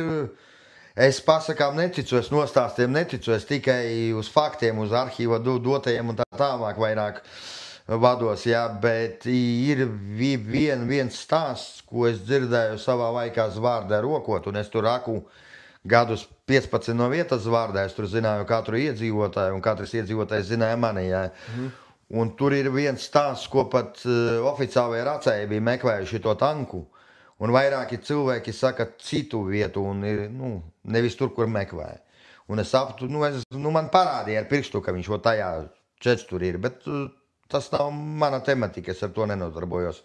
Es neraku, nemeklēju tieši precīzi vietu. Bet tu zini, ka Latvijā ir izrakti tanki, jā, teritorijā? Protams. Un gan jau varbūt vēl daba slēp kādu, jā? Nē, ir tāda baika starp racējiem, starp tiem cilvēkiem, kuri nodarbojas ar tehnikas, tieši restaurēšanu un tā tālāk, ka 90. gadu sākumā, kad Latvijā bija bardaks un visatļautība, cilvēki, kuri tagad jau bijušie slavenie politiķi un augstas amatpersonas, ir izvedušas no Latvijas kā minimums 6-7 vācu tanki ir izvesti ārā, kuri bija viegli sasniedzamās vietās, tika izrauti ārā un atmazgāti Kadagas poligonā, pēc angārā viņus mazgāja, pēc tam tika pārdoti uz Ameriku un tā tālāk. Jo tad, kad pirka, man liekas, Zavatska muzejs vienu tanku no Amerikas, viņi jau pērk tā kā ar visu vēsturē, kas tajā apkalpē bijis tajā tankā, kur viņš ražots un tā tālāk.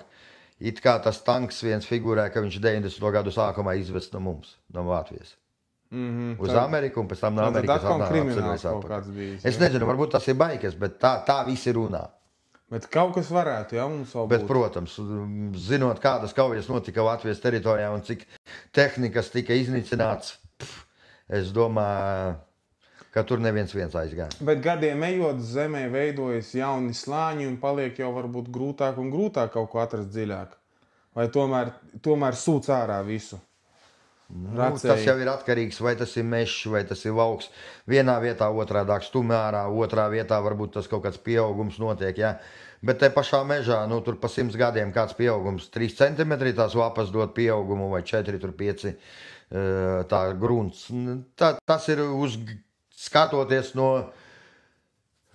tur zemes dzīves ilguma, varbūt kaut kādi pieaugumi izveidojās no mūsu cilvēka dzīves ilguma, tur pieaugums pa mūsu dzīves ilgumu varbūt pāris centimetri zemē.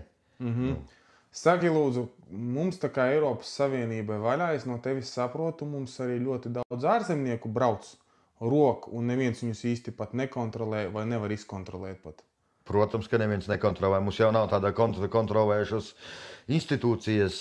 Nesenais gadījums, kas bija, kad tie holandieši bija izrakuši tos Nordland karavīrus un atstājuši mežā Nedzirdēju to stāstu? Nē, vari pastāstīt. Nu, Latvijā?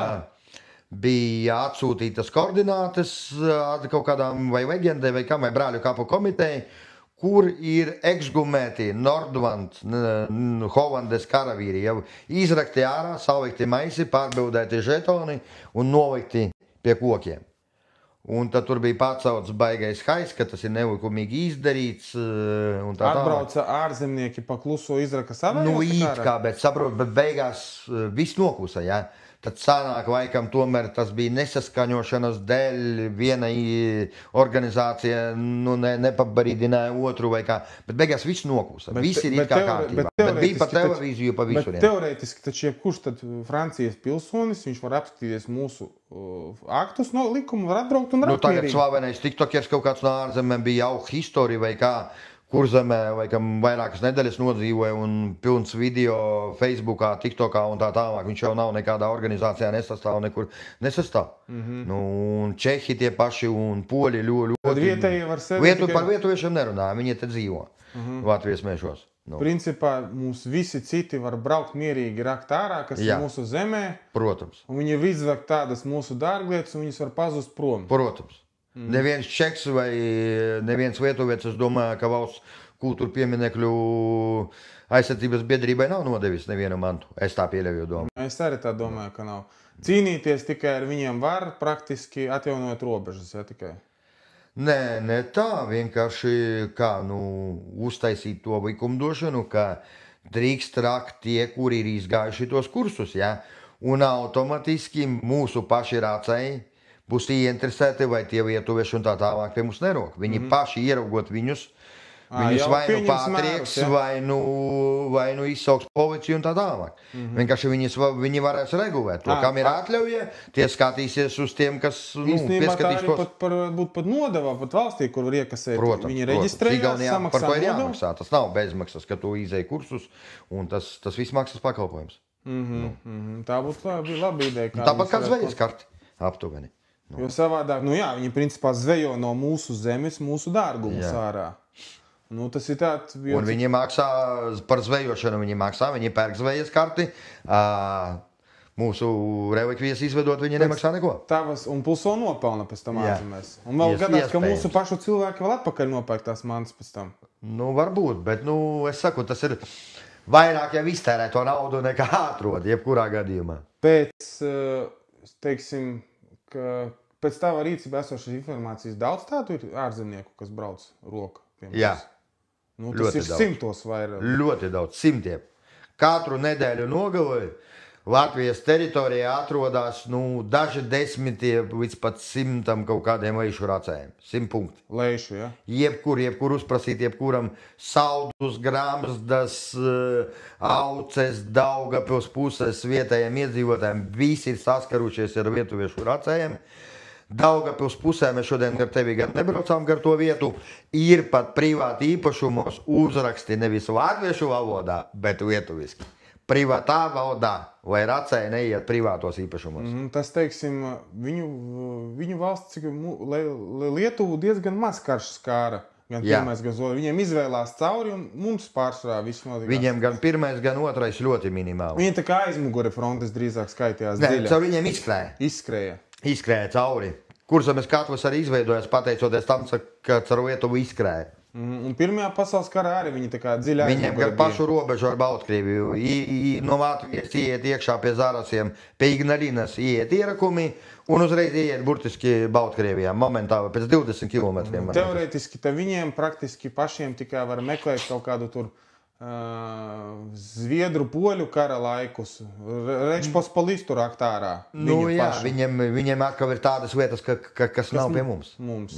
Tāpat ir Napoleona karš, pie Lietuvā krietni vairāk nekā Latvijā. Bet, jebkurā gadījumā viņiem izskatās, ka uz tejieni vairāk patīk braukt nekā pie sevīm.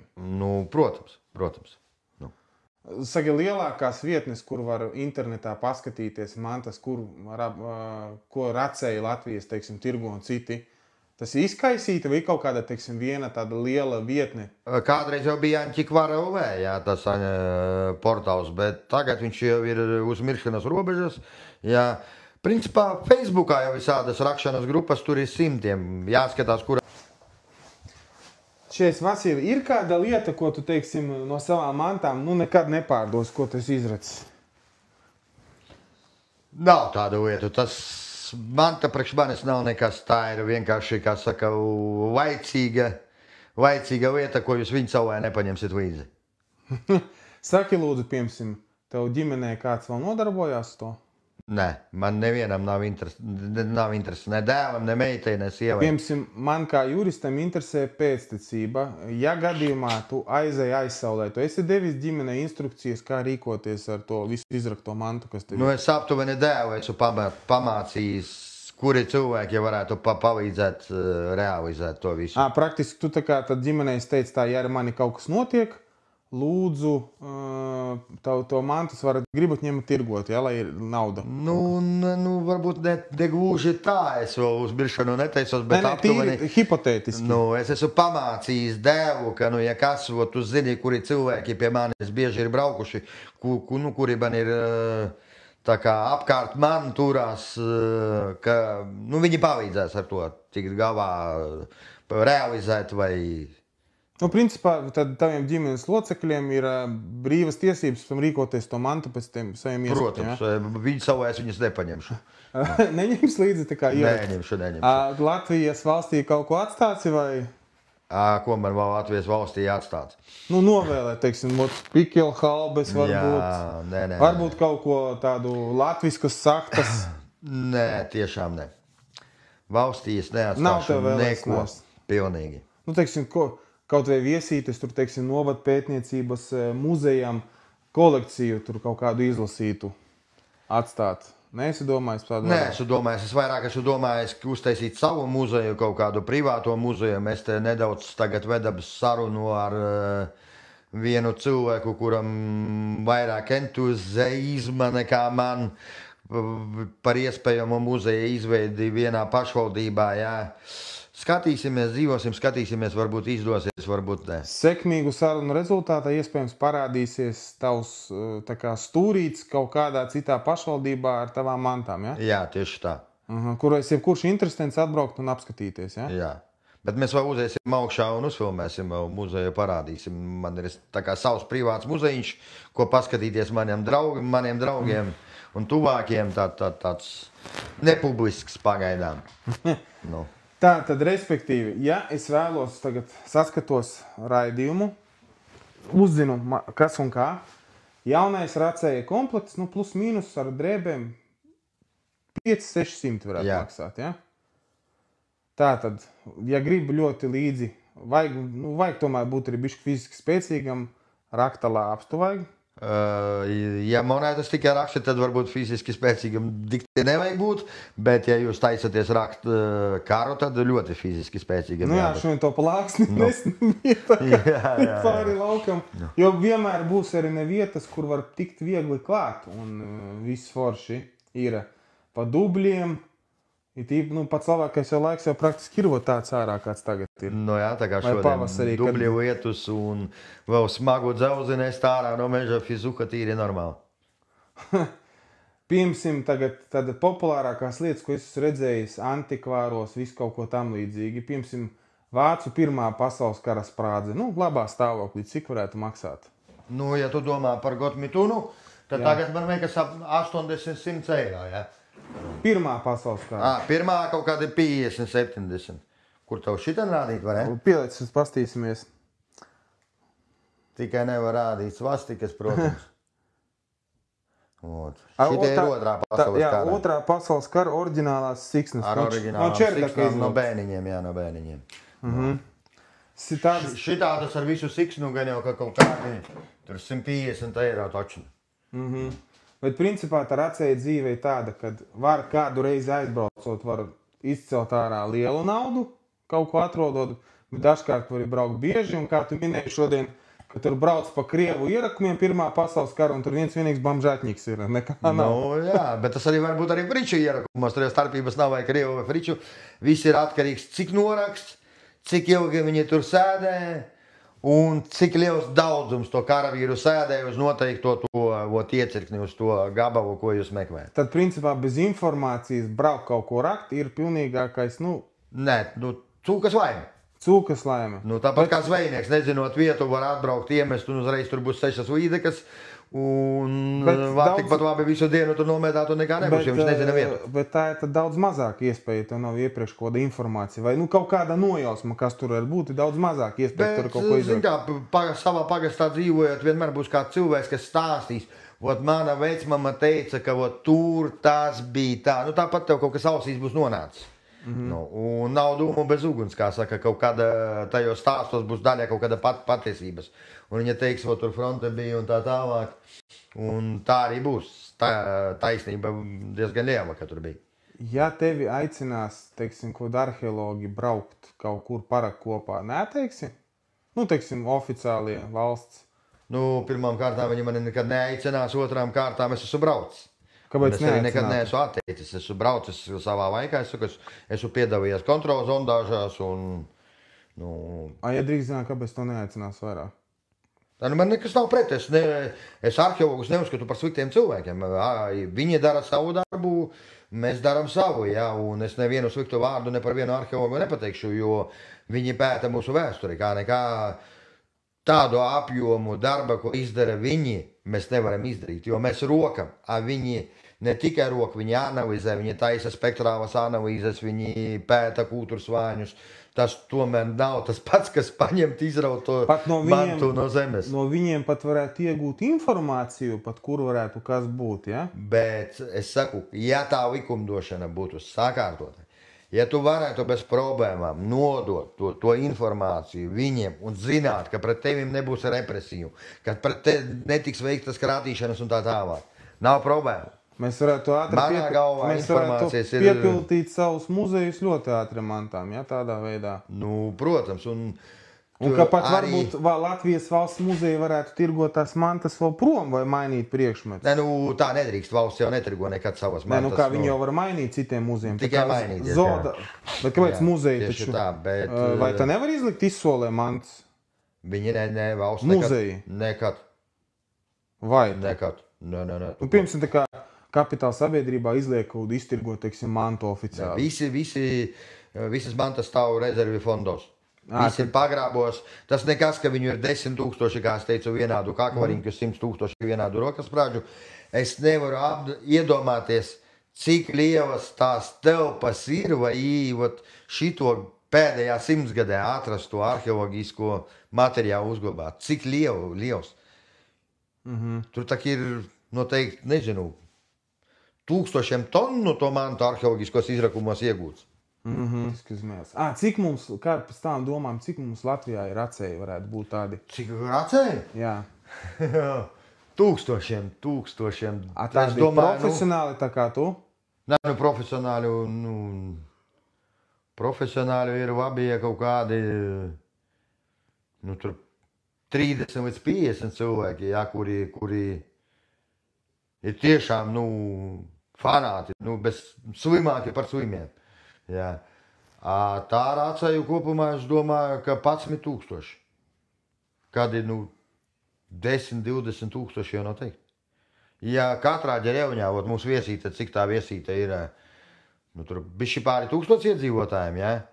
Es zinu vairāk par 10 cilvēkiem, kuriem ir detektori.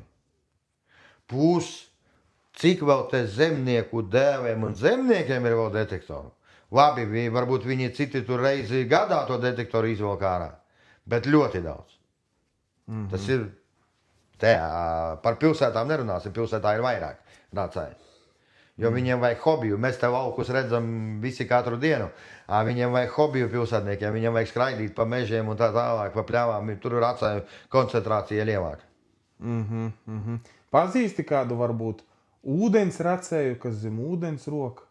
Jā. Pazīstu. Zemūdens, rācējus pazīstu. Kas viņi tikai zem ūdens roku paukšu? Nē, kā kurš. Zem ūdens kaut kas interesants. Varbūt nav tā, ka izcel ārā. Es domāju, ka vēl interesantāk nekā zem zemes. Kad izšķīst, teiksim, uzreiz, kad paceļ ārā no saules. Sudrabs zelts neizšķīst. No sudrabs zelts jā neizšķīst. Teiksim, ja upītēs kaut ko atrod, labākā stāvoklī būs vai sliktākā? Viss ir atkarīgs, vai upīte izkaustoša vai nav izkaustoša. Ja viņa visu laiku stāv zem ūdens vācu kivere, viņa būs nekad neizkaust. Visu laiku zem ūdens, jā. Viņa būs kā jauna, visa krāsā.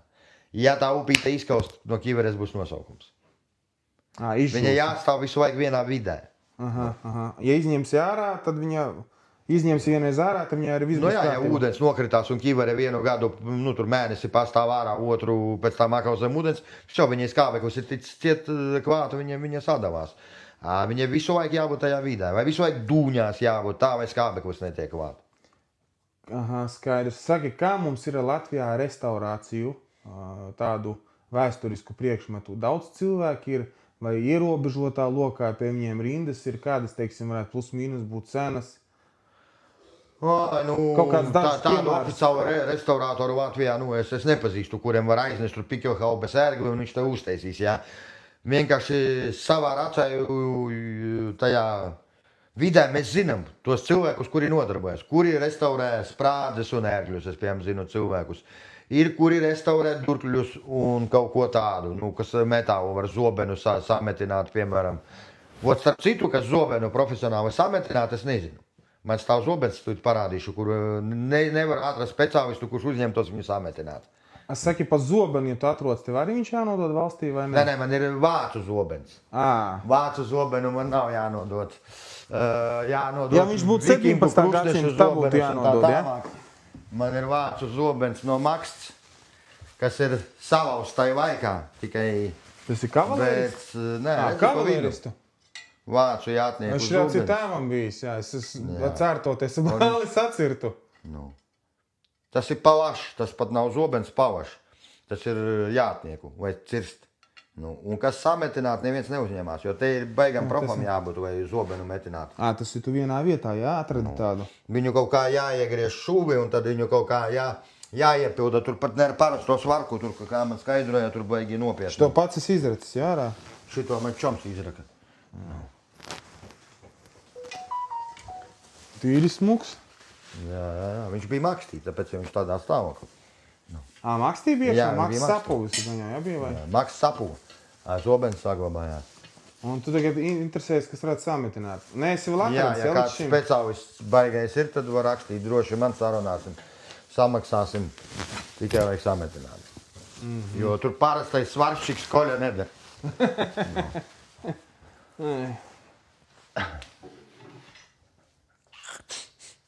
Tad principā tāda racējas, tad tas varētu būt kā hobijs? Slimība. Hobijs un slimība. Hobijs un slimība. Man hobijs pārauga slimībā. Bet tas ir tad labāk nekā nodzerties, nonarkoties, un plus vēl pastāv iespēja, ka varbūt dažkārt var gadīties, ka var nopelnīt arī. Tieši tā. Taču sievietes arī var, iet rakt. Un bērni. Rokas, sievietes ir bērni. Nesen man draugs paprasīja paņemt viņa dēlu, cik viņam kad ir. Tur no 8 gadi aptuveni paņēma. Viņš ir slims puika uz rakšanas. Šokā bija. Mēs no meža ātrāk izgājām nekā viņš. Viņš jau palika rakt. Viņu aizķēra, ja? Viņam patīk, viņš kašņājās kā draks. Vari pastāstīt, mums agrāk Latvijā bija gadījumi, kur cilvēki mājās pie pečkām šāviņus taisa vaļā. Kāpēc viņi to dara? Un vēl ir tagad gadījumi, kur kāds uziet gaisā šķūnī. Pečkas... Pulveri žāvē vai ko viņi tur no tā lādiņa grib dabūt ārā? Nē, vislabākais jau bija, kur tajā Baudonē tā sieviete atrada pečkas virsu blīni un atstiepa uz mājām un uzlika uz riņķu. Viņai truka un viņa uzlika arī uz riņķiem to blīni, pretanku mīnu izrādās, atnesa to lievot mišku. Un noveicās, ka viņa bija izgāja ārā, kad pečku iekurināja. No mājas viņš laikam pamati tikai mežā stāv. Bet par tiem cilvēkiem, kas, Par jaucājiem, profesionāliem jaucājiem? Jā, kas jauc ārā šāviņu. Ko viņi tur atrod? Vai viņi jauc savām kaut kur nos no cilvēkiem? Tā ir slimība, tas ir pašnavnieki. Nē, priekš kā viņi to dara? Adrenalīnam vai tur kaut kas vērtīgs iekšā tie šāviņā ir? Es pat nezinu, saprotu, es neizprotu to cilvēku dabu. Varbūt viņiem tas adrenalīns, varbūt tā ir nauda. Jo kā nekā tie tukšie eksponāti, viņi Eiropā nav aizveikti ar likumu. Daudzās valstīs tukši vādiņi, šāviņi. Tas ir vēsturiska relikvija. Tai pašā tur Anglijā tu vari brīvi tirgot viņas bez problēmām. Latvijā pie mums tas ir... Pie mums tā ir būtiskās... Ka tu vari atjaunot to šāviņu un sākt atkal šaut. Jā, ka tu dabūsi ziepes, pats iepildīsi, pats uztaisīsi. Tikai jautājums, kur to ziepi dabūt, tas ir... Iznāk tukšas šāviņu čaulas, ir pagaidām jāmet ārā vai jānodod un jāizslēdz krimināla atbildība. Protams. Arī patronu čaulītes? Tagad sanāk arī patrons čaulītes, tagad gaidām svētdienu, redzēsim. Jau gandrīz pagājuši 2 gadi, kā man ir izņemts ārā, pagaidām atbildes nav un ekspertīze nav veikta. Tev ir aktīvs krimināla process? Es nezinu, kā tur papīrā rakstīts. Nē, viņi nevar kriminālu procesu atvert, jo vēl nav ekspertīze uztaisīta. Viņi nevar pateikt, ka tas ir tiešām. Pagad, tu esi aizdomās turamās? Aizdomās turamās. Tad tev principā iznāk ir aktīvs krimināla process, kur tev mēģina inkriminēt kaut kādu aizliegtu priekšmetu glabāšanu? Vēl pagaidām nevar inkriminēt, jo nav ekspertīzes svētdiena. Kā būs ekspertīzes svētdienas, tad viņi visdrīzākais sāks inkriminēt. Un tas ir par patronu čaulītēm tukšām, jā? Jā. Jo pagaidām viņam jāuztaisa patronu čaulīšu ekspertīze, vai viņa var tik izmantota. Pirmajā kratīšanā savā laikā, kad bija izņēmuši ārā, tur uzreiz tika atzīts, ka viņas nedara. Tagad varbūt likumdošana pamainījās, varbūt metāls izstiepās vai vēl kaut kas, vai bronza skaistāka palika un varbūt būs derīgas. Principā jauniem bracējiem, kas ir pilnās patronas, neaiztiecies.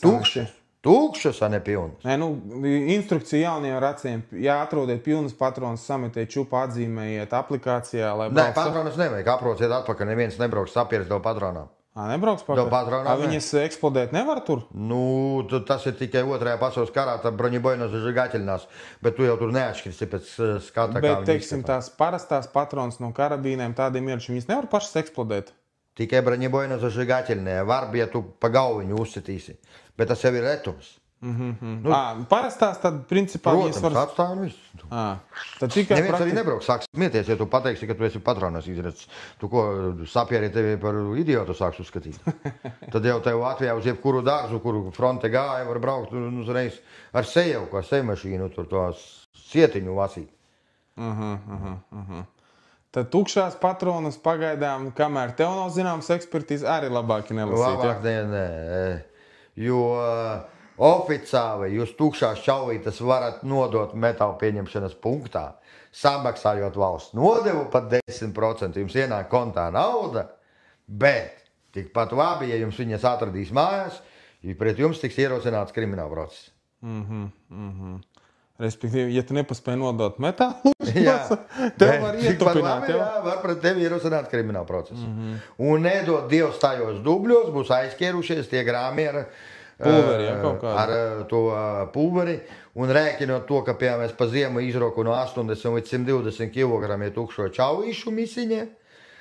Iedomājieties, ka tiek izkratīts tas daudzums, grami 50, 100 varbūt tiks salasīts no tur 70-80 kg krātot. Tur maisiņā bija šitik daudz aptuveni tādā maziņā piekratīts. Tātad, respektīvi, kopsavilkumā tā, jaunā racēja pioniera tāds komplekts maksā kaut kur plus mīnus 700-800 eiro? 600.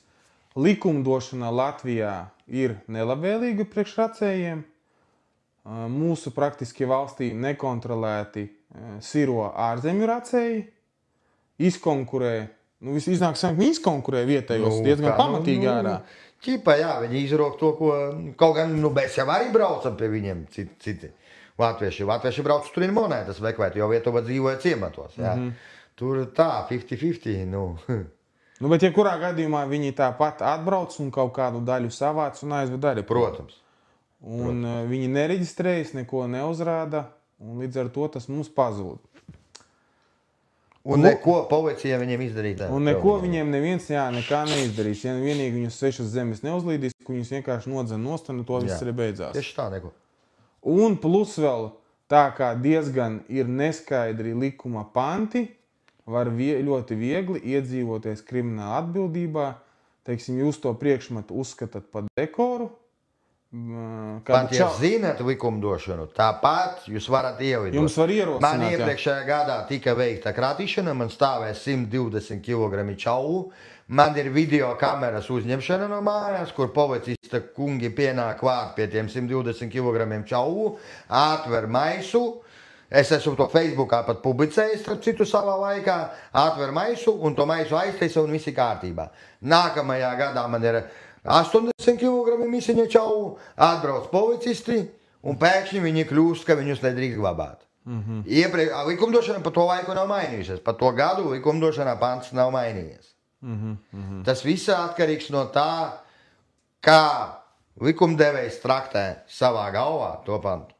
Tad, respektīvi, lai mēs varētu saglābt savu kultūru vēsturisko mantojumu, mantas atstāt šeit, ir jāmaina kardināli likumdošana, tikai padarot viņu draudzīgu to, ka cilvēkiem radīsies vēlme tās mantas atdot un legalizēt. Nu, protams, pieļaujot iespēju, ka kaut ko var paņemt valsts, kas tāds rets. Nē, protams, tas jau nav problēma. Ja tiešām lieta ir unikāla un tiešām ir nozīmīga priekš valsts, jā, nu lūdzu, bet automatiski, ja tā vieta maksās 10 vai 100 tūkstoši, jā, nu tad lūdzu padalāties ar to reālo vērtību. Nevis nopērkiet pa 800 vati un pēc tam lievaties, ka es esmu cilvēku piečakarējuši un cilvēks nedabūja tur 30 vai 50 tūkstoši. Jā, es to redzu, teiksim tā, kā jurists, kad priekš kam Latvijas valstī, piemēram, tur 100 STG-44, tās vācu šturmšalmteicis, piemēram, cilvēks nodod.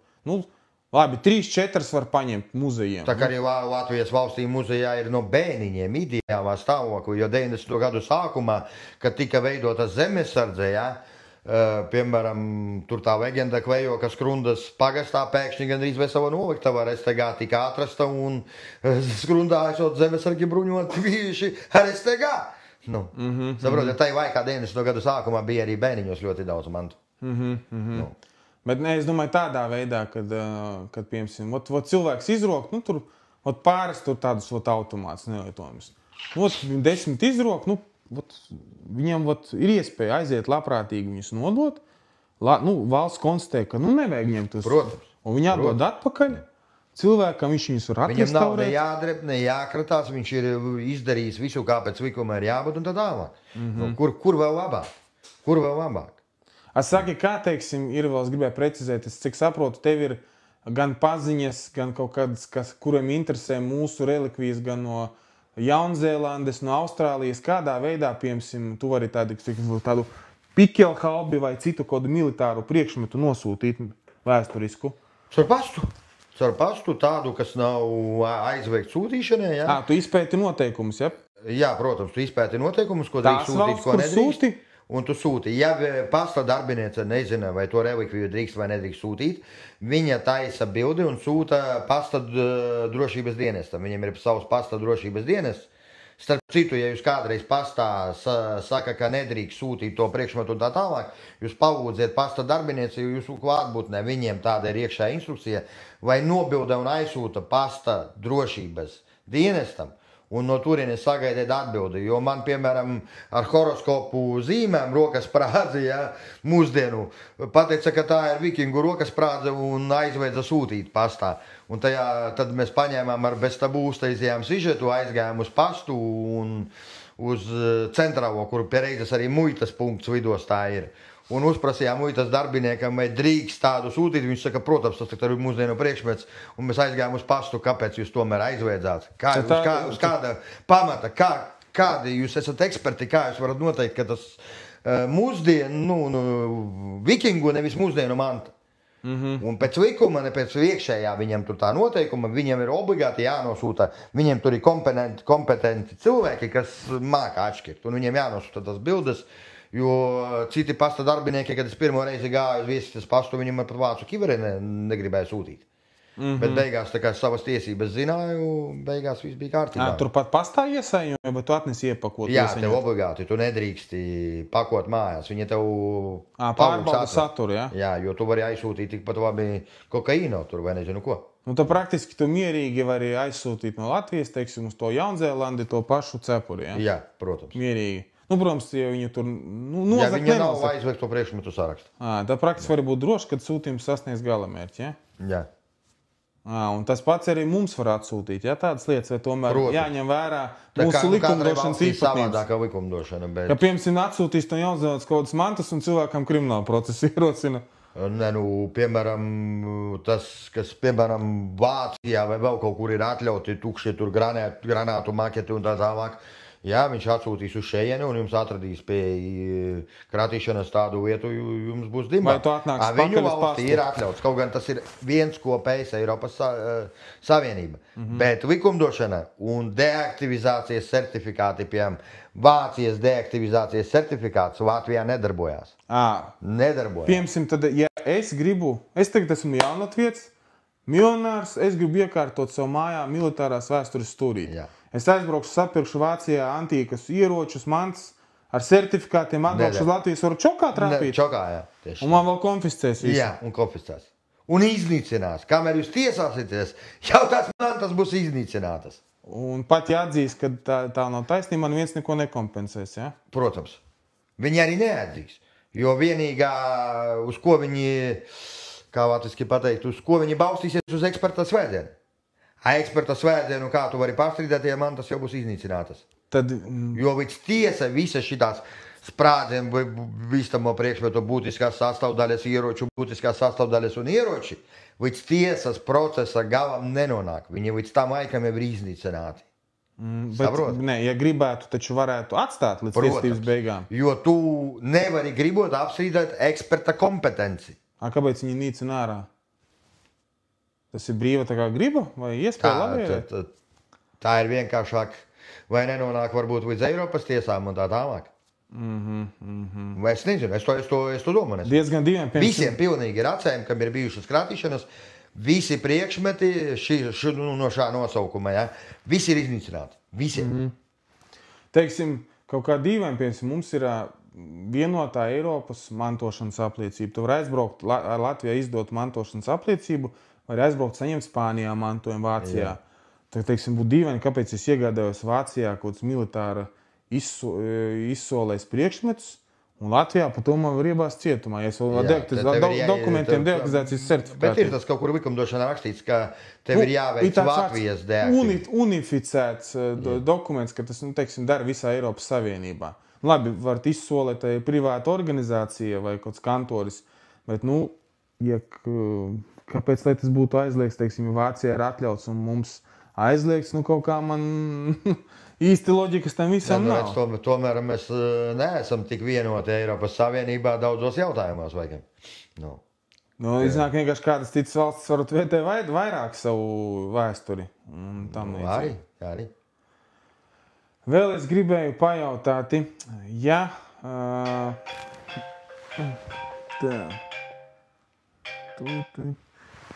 Vēl bija tāds pēdējais jautājums. Līdz cik gadiem tu domā rakt nodarboties to visu? Līdz nāve muškirs. Kaut vai ratiņkrēslā brauksim mežā iekšā? Kaut viņa ir ratiņkrēslā. Ja būšu spējīgs pacelt vapstu. Es nevaru bez tā. Es saprotu, tā ir tava izklaide un atpūta vienlaicīgi. Tā ir slimība. Tā jau ir slimība. Jau viss, tas vairs nav ne izklaide, nekas. Es nevaru iedomāties brīvu mirkli, ja es neesmu mežā. Pat ja man ir apsolīts sievu tur aizvest uz koncertu vai vēl kaut kur, es pirms koncerta vai pēc koncerta tāpat kaut gribēšu gulēt vai ko es skriešu uz mežu. Es nevaru bez tā. Vot pēdējais jautājums. Mūsdienu politiskajā kontekstā ar to, ka, teiksim, uz vācu siksnām, citiem priekšmetiem, nozīmītēm, uz krievu, sirpi, āmuri, svastikas. Mūsdienās tas skaitās tā kā jau tur visi ņemot vērā visus notikumus, kā saka, tur var būt naidīga slavināšana. Jā. Vai tādas nozīmītas tev stāv mājās, tur vācu tankista blembaks, tur kaut kāda krievu sprādze ar zvaigznu sirpi. To, ka tev viņa mājās stāv smukumam, iekārtojas sevis vēstures stūri. Viņi nevar sodīt tevi. Tev nevar traktēt to, kā tu slavini kaut kādu režīmu, komunistisko vai nacistisko, ja? Nevar.